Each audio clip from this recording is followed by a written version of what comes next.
Bonjour à tous et à toutes. L'objectif de cette leçon est de avoir des flashs sur les théories des organisations. Alors, on commence. Premièrement, les théories des organisations subdivisent en des écoles des relations humaines et l'école des contingences, et les professionnels, l'école sociologique et la gestion des connaissances, et enfin l'école classique. Alors pour chaque école, on a des fondateurs et des théories et des caractéristiques. Premièrement, on commence par les classiques, organisation scientifique du travail et administratif. Alors les principaux auteurs sont Taylor, Henry Ford, Fayol et Weber. Alors premièrement, les hypothèses de base. Un seul mode d'organisation optimal. Les tâches sont parcellisées, c'est-à-dire subdivisées, pour que le travail sera organisé et coordonné et contrôlé par la hiérarchie, car l'homme est un simple exécutant incapable d'initiative. Alors, premièrement, pour Friedrich Taylor, ingénieur américain, il a fondé la théorie sur l'organisation scientifique du travail, l'OST. L'entreprise est assimilée à une machine. Premièrement, ils disent qu'il faut subdiviser horizontalement le travail, horizontalement et verticalement, il est contrôlé et rémunéré au rendement. Comment on subdivise horizontalement le travail? La division horizontale du travail veut dire que la partialisation et spécialisation des tâches après analyse des postes vous travaillez pour terminer la meilleure façon de faire. C'est-à-dire, il faut subdiviser les tâches et les spécialiser en des tâches très partialisées ou bien très restreintes. Après, on doit analyser des postes de travail pour bien sûr déterminer la meilleure façon de faire. Alors, cette théorie, elle est connue parfaitement au monde en One Best Way. Deuxièmement, division verticale du travail en séparant les tâches de l'exécutant et du manager. S'il vous plaît, à ne pas confondre entre l'exécutant et le manager. Manager, on peut dire que c'est un directeur d'une organisation et l'exécutant, c'est une personne qui fait justement à leur fonction exécuter les ordres, bien sûr, du manager. Et troisièmement, il faut contrôler le travail réalisé car les contremaîtres, les contremaîtres sont des personnes qui ont leur fonction, c'est justement de contrôler. Et bien sûr, on rémunère les travailleurs ou bien les ouvriers au rendement pour améliorer la productivité. La rémunération au rendement veut dire bien sûr une rémunération par la tâche, c'est-à-dire on rémunère plus que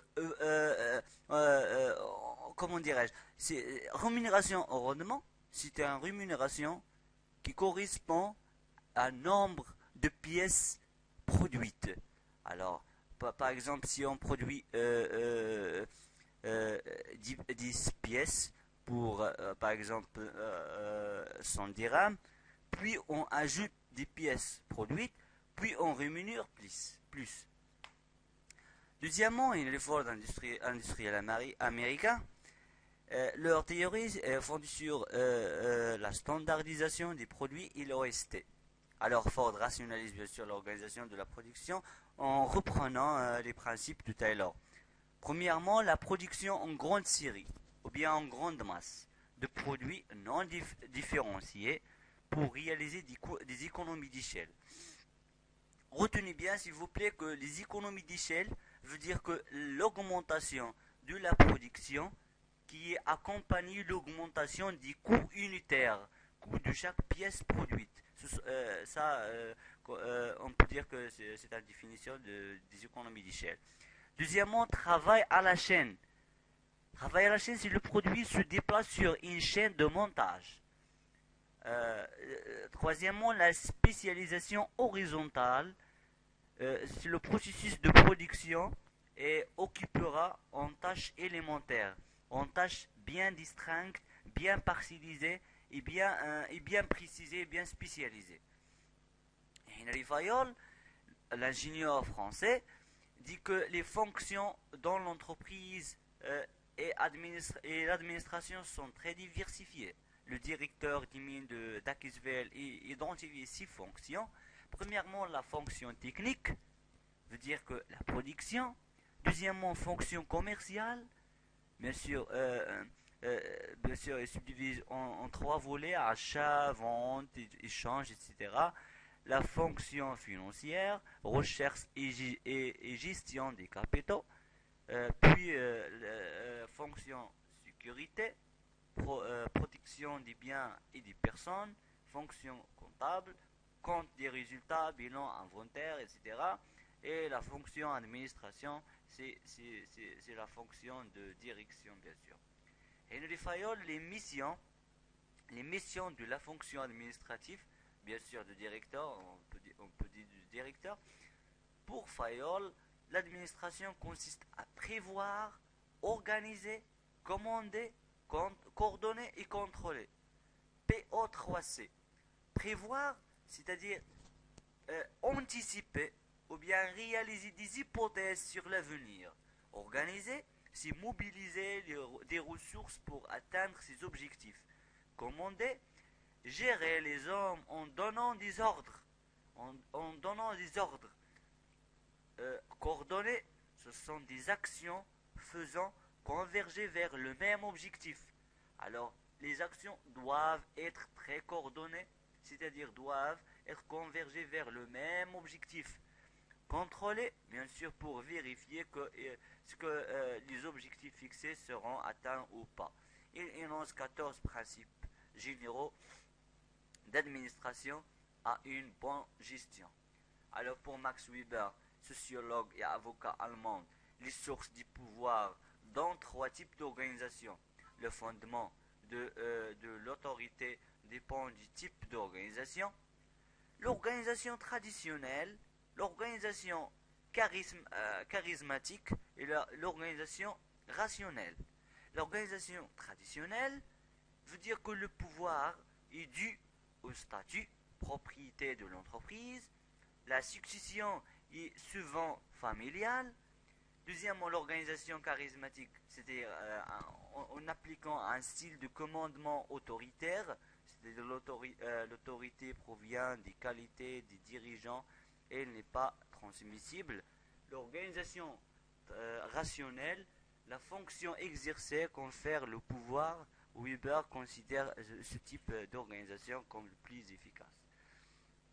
Alors, les limites du modèle, il faut retenir bien que l'hétérogénéité des organisations n'est pas prise en compte. L'hétérogénéité, c'est tout à fait le contraire de l'homogénéité. Un grand nombre de besoins humains, appartenance, reconnaissance, ne sont pas retenus. Et les relations entre les personnes et les groupes ne sont pas traitées.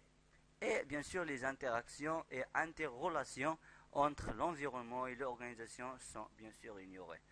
Alors, on passe à l'école des relations humaines qui est visible par les fondateurs ou bien les principaux auteurs Hilton Mayo et McDouglas Gregory, Abraham Maslow, Gregory Lewin-Kurt, Rensis et Friedrich Herzberg.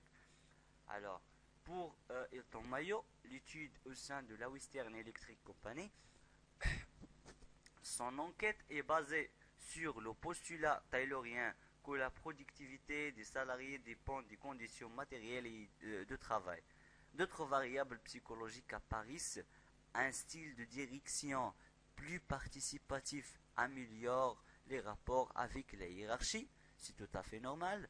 Et le besoin, bien sûr, des reconnaissances, c'est un statut social. Et le sentiment d'appartenance à un groupe et la satisfaction des besoins sociaux, sécurité et la participation à la recherche d'objectifs communs, c'est-à-dire en appliquant un style participatif à la prise de décision, et enfin l'existence de leadership informel en dehors de toute structure hiérarchique.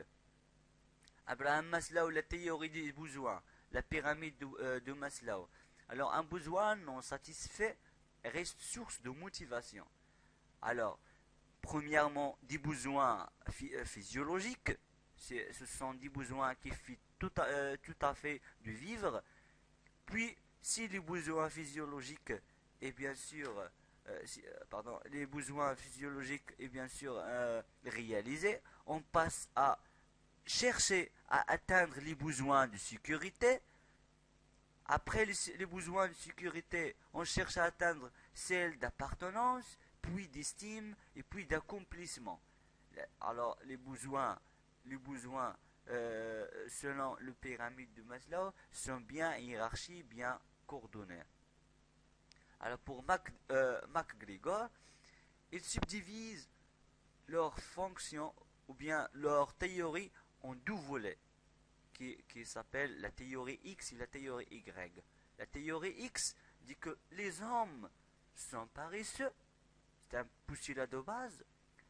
Il faut les contrôler pour qu'ils travaillent. Les hommes contrôlés ne sont pas épanouis. Ils se démotivent, ils se sentent irresponsables. Ils cherchent à en faire le moins possible. C'est-à-dire, il y a des travailleurs qui ont fait intégrer ou bien fait partie à des hommes qui ont impliquant la théorie X et la théorie Y qui se base sur, sur un postulat en vertu de les hommes ont besoin d'être responsables, on ne les contrôle pas, ils sentent qu'on leur fait confiance, ils assument leurs responsabilités, ils sont motivés et font le maximum. Alors pour Lindsay Likart, le principe de la relation intégrée et le leadership. Selon ce principe de la relation intégrée, le travail du groupe permettrait l'amélioration des relations interpersonnelles. Son travail concerne aussi les styles de direction, leadership bien sûr.